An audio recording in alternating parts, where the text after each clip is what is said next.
Alright, welcome to Organic Chemistry. In this section we're going to look at alkynes. We're going to look at their structure, their synthesis, and their reactions. For the sake of file size, I'm actually going to break this up into two parts. I'm going to look at the structure and properties of alkynes and then their synthesis. And then in the subsequent section, I am going to look at the reactions of alkynes. Alright, as you know, alkynes are carbon-carbon triple bond species that involve a linear structure. If I was to draw a Lewis structure, I would start out by seeing that in order to get full octets, full noble gas arrangements, I'm going to have to, after I make a sigma bond between my carbons, I'm going to have to pair up again and again to make a triple bond. The orbitals involve sp hybridization. So I've got two sp orbitals and two p orbitals on each carbon. The sigma bond is comprised of the favorable overlap between the two sigma orbitals. The favorable overlap between the two sp orbitals. And then we get two pi bonds. One that's the overlap of this p orbital with this p orbital, the ones kind of in the plane of the computer screen, and one that's the overlap of these two p orbitals, which are kind of sticking out of the computer screen. This is linear, so there's no issue of cis, trans, EZ, other stereochemical, RS, obviously, stereochemistry. One issue that's worth noting is that some alkynes are at the end of a chain, called terminal, and some are in the middle of a chain, called internal. And that's a little bit significant in that the terminal will have a hydrogen at that terminus on one of the sp hybridized carbons. Obviously, an internal alkyne cannot have a hydrogen on the sp hybridized carbon because carbon only makes 4 bonds. That'll be significant. We'll come back to that in a little bit. Naming is pretty straightforward. It's just like naming alkenes. You have simple alkenes and alkanes in that you have prefixes that tell you the number of carbons involved and a suffix that tells you that this is triple bond. So, for instance, this first one is eth-ine. 2 carbons is eth. Ine is the ending for an alkyne. The second one is 1-butyne, and the third one is 2-pentyne. Right? Because we have a triple bond between the second and third carbon. Be a little bit careful. This molecule has 5 carbons, right? There's one here, one here, one here, and one here, and one here. Because it's linear, we don't have a corner here. A mistake that sometimes you'll see students make when they're first drawing Lewis structure or line angle structures is they'll fail to count this as a separate carbon because they're used to things like this where there's a corner. Just wanted to note there's a trivial name for ethine, that's acetylene. This is what's used in, welding torches. Sometimes we will refer to alkynes as the acetylenes, or probably more often you'll hear me refer to the conjugate base of an alkyne as an acetylide, and it's derived from that trivial name for ethine. Okay. Probably one of the most interesting properties of alkynes that we'd like to take a note of is that they're more acidic than other hydrocarbons. So these are all hydrocarbons, an alkane, an alkene, and an alkyne. And if I look at a hydrogen on an alkane position versus, so an alkyl hydrogen versus a vinyl one on an alkene versus this one at the terminus of a terminal alkyne, these have very different pHs. This one, remember, the higher the pKa, the harder it is to remove that in an acid-base reaction. And in fact, alkyl protons you really can't pull off in an acid-base reaction under any normal laboratory relevant conditions. Same thing with an alkenyl proton or vinyl proton. You really can't pull these guys off with any base that would be something that would be usable in a lab. On the other hand, This hydrogen has a pKa of 25. And remember, 25 pKa units difference is 10 to the 25th power, because there's an logarithmic. This pKa involves a log function. So there's a power of 10 here. So it's 10 to the 25th times more acidic than this. Now, this is still a relatively high pKa. A strong acid will have a pKa around like 0 or 1, like HCl or something like that. Carboxylic acids are, in the 6-ish pKa range. Alcohols, OHs, which we've seen deprotonated in organic lab, have pKa's in, the 16, 17 range. So this is higher. So it's not something that's readily pulled off, but we do have bases that we can use in lab that would be strong enough to pull off something like this. Now, why is this position on an alkyne more acidic than the corresponding alkene and alkanes? Well, let's consider the conjugate base. Remember when we considered acid-base chemistry, we always looked at the conjugate base. Now, each of these involves a negative charge on carbon. So we can't do things like compare and contrast electronegativity or the size of the atom. Similarly, there's no inductive effect going on here, nor is there a resonance effect going on here. We can't draw resonance forms that help stabilize these lone pairs on any of these, because this and this are not the case of a lone pair adjacent to a pi bond, because in those cases the orbitals where we saw resonance stabilization involving a pi bond, the orbitals were such that they could overlap with the pi orbitals. Here, this orbital and this orbital they're in the node of the p orbitals, and so they don't overlap at all. So we can't talk about resonance. Now, if you recall when we talked about acid-base, I briefly alluded to the fact that hybridization can also play a role, and I kind of said, hey, we'll talk about that later. Okay, here's where we'll talk about that. Hybridization can also play a role. In the alkyl group, the alkyl anion, the lone pair is in an sp3 orbital. In the alkene anion, the vinyl anion, it's in an sp2 orbital, and in this acetylide ion, that is the conjugate base of a terminal alkyne, that lone pair is in an sp orbital. Why is that significant? Hybrid orbitals are made up of the things that go into them. In the case of an sp3, you're made up of 1 part s and 3 parts p. And then in the case of sp2, 1 part s and 2 parts p. In the case of sp, a 50-50 mixing of s and p characteristics. Hybrid orbitals share the characteristics that went into them. And one of the characteristics of s's, in contradistinction to p's, is that s orbitals are close into the nucleus, and p orbitals actually have a node at the nucleus, and the electron density is further away.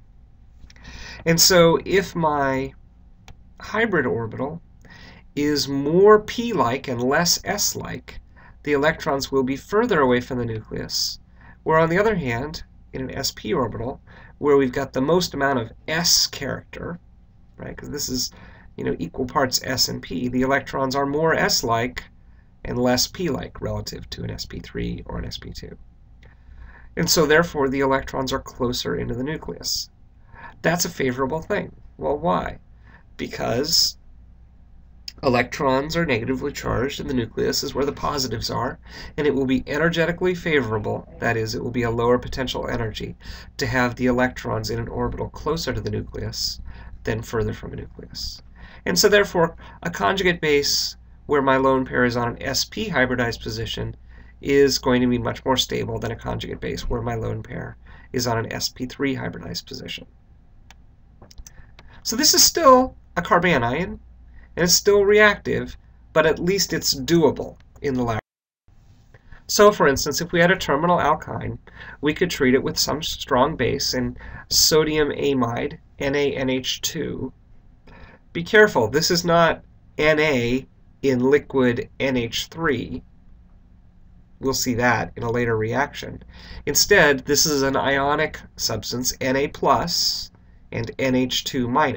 Na+ you're used to from like salt, right? Sodium chloride. But NH2- is going to be a very strong base. And that base can pull off a hydrogen from a terminal alkyne, leaving a lone pair behind, the conjugate base, this acetylide species. Now this is a carbanion. It's more stable than some of the other carbanions that would be possible to make, but it's still a carbanion. And carbanions are strong Lewis bases, strong nucleophiles. So they're going to be reactive. Well, what would you expect it to do? Well, alkynes do, strong nucleophiles do what strong nucleophiles do. And we've already seen in previous units various reactions involving strong nucleophiles. For instance, strong nucleophiles can act as Bronsted-Lowry bases. That is, they could grab a hydrogen. So we could pull off a hydrogen from some appropriate proton source to make the conjugate acid. Now that's not all that interesting in this case, because if we started with a terminal alkyne and we pulled off a hydrogen, made the conjugate base, and then we put on a hydrogen, we're just back where we started. So that's not that interesting. They can add, and let me jump down to this bottom case, we've seen examples like with a Grignard, where a strong nucleophile added to the partially positive end of a CO double bond, pushing electrons up onto oxygen, and then after protonation getting an OH to make alcohols. We saw that with Grignards. Here this is just another carbon anion. And then here the middle case is the one I want to focus on. If I have a strong nucleophile and a primary alkyl halide, I know that I can make a carbon-carbon bond, because this will come in here and it'll kick out a good leaving group and we'll make a carbon to, in this case, a methyl bond. Alright, so that's alkynes. There's not a lot else to know about them in terms of their structure and properties. Let's talk about their synthesis. There's really three ways to make alkynes, one of which is not that interesting to us. But let's mention it. The industrial process, there are tons of alkynes, of ethine specifically, made each year. It's used for a variety of things. It's used for acetylene torches, so it's a fuel. It's a high-energy fuel in burning. And it also is used as a precursor to other things like polymers, etc. So it's used in industry. And in industry, they make acetylene in a very high-energy process, starting from either coal and lime or from natural gas. But this reaction, these reactions are not relevant to the lab. You're never going to do this in a laboratory setting, so let's just ignore this. Put it there for completeness sake, but it's not relevant. But there are a couple of ways of making alkynes that are very relevant for a laboratory situation. All right, first is by elimination. We know that we can make alkenes by an E2 elimination, right? If I have some alkyl halide and so, maybe a secondary or tertiary alkyl halide and some appropriate strong base, base can grab a hydrogen, make a pi bond, and kick out a leaving group to make some alkene. Okay. We've done that before. That's no big deal. Well, if I have something with two leaving groups and two hydrogens and some strong base, imagine we know what happens when I've got a good leaving group and a strong base. I can grab a hydrogen, make a pi bond, and kick out a leaving group. That's an E2 elimination. In this case, since my product started out with two leaving groups, at this point I've still got a good leaving group.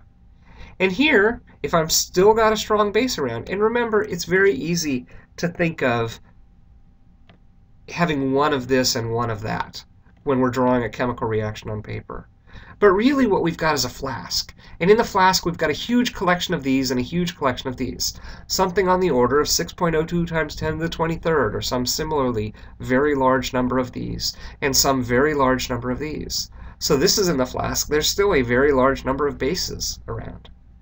And so a second equivalent of base can come along, grab a hydrogen, make a pi bond, and kick out a leaving group, to essentially do E2 twice. When we had one leaving group, we did E2 once and we made one pi bond. When we had two leaving groups, we did E2 twice and we made something that has two pi bonds, an alkyne, right? A triple bond has a sigma and two pi's, whereas a double bond has a sigma and a pi. This second step does tend to because the orbitals aren't exactly the same. These are sp3 and these are sp2 positions. So this one's a little bit higher energy, so you tend to have to heat these things up quite a bit to actually do 2 eliminations.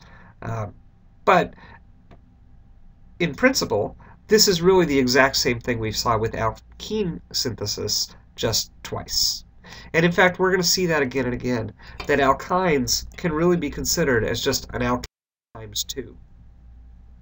Since an alkene has a pi bond and an alkyne has 2 pi bonds, and all the reactions that we learned about alkenes were pretty much reactions of the pi bonds, we're going to see something similar about the alkynes. It's just they've got twice as many pi bonds.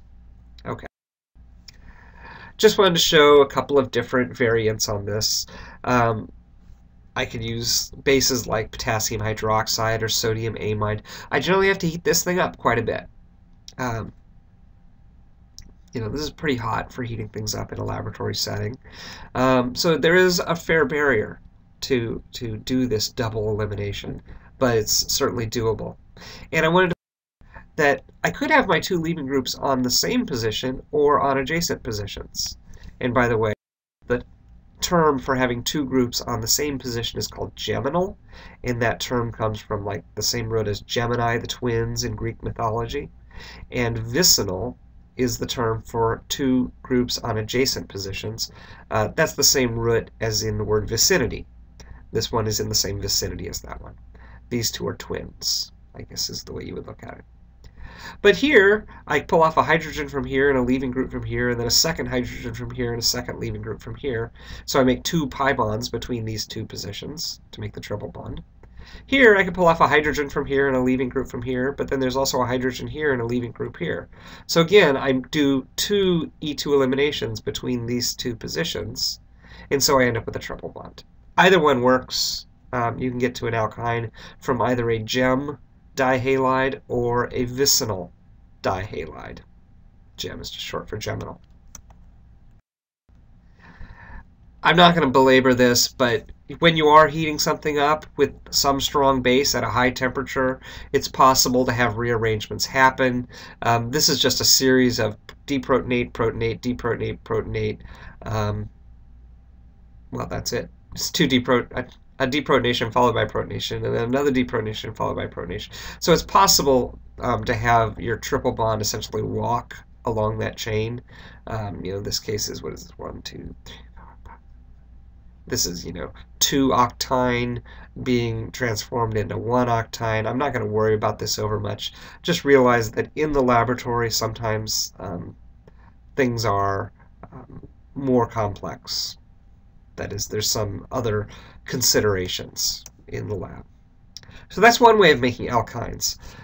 Just be it by E2 elimination, just the same way you made alkenes. It's just since a pi bond involves since an alkyne involves 2 pi bonds, you do a double E2 elimination.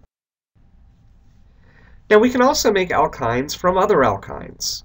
And here I want to show you a slide that we showed previously. But let's just in on this example. If I started with a terminal alkyne, I can pull off a hydrogen to make the conjugate base, and in a subsequent step, so this is going to be one of those ABs, where first I add this, and then I add this. So I add one thing, I let it stir in the pot for a while, and then I add in another reagent, I let it stir for a while, and I get a product.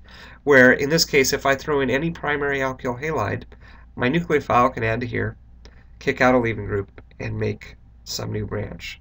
So we've made an alkyne. Of course, we were starting from a different alkyne, a shorter chain alkyne, where we had our alkyne at a terminus. We're making an internal alkyne. Now, if you can do that once, like I showed on the previous slide, you could also do it twice. If I started with ethyne, I could throw in an equivalent of base, pull off a hydrogen, make the conjugate base, and then subsequently an alkyl halide to put a branch on, a carbon on at this position. And then, well, I've got another hydrogen over here, so let's throw in another base, and then another alkyl halide to make this one. And notice that since I have, any simple, just like a straight chain or even relatively simple. Branched alkyl halides are available. I could make any simple alkyne because I could use, bromomethane, bromoethane, bromopropane, bromobutane, or whatever in this part B, and so I could put chains of varying lengths on here. So if I wanted to make, 3-octane, or if I wanted to make, 4-decyne, or whatever, or 2-butyne, I could do it just by starting from ethyne and reacting with the appropriate number of carbon fragments. All right, that's the synthesis of alkynes. The industrial one, let's ignore. The double elimination, so if I have a dihalide, I can do an E2 twice to make a triple bond. And starting from a terminal alkyne, whether it be something like, in this case, what's this, 1-pentyne, or even just from ethyne, I can do either 1 or 2 alkylations, that is, deprotonate and then an SN2 reaction, to make a longer chain internal alkyne. All right, in our next section, we're going to go on and look at the reactions of alkynes.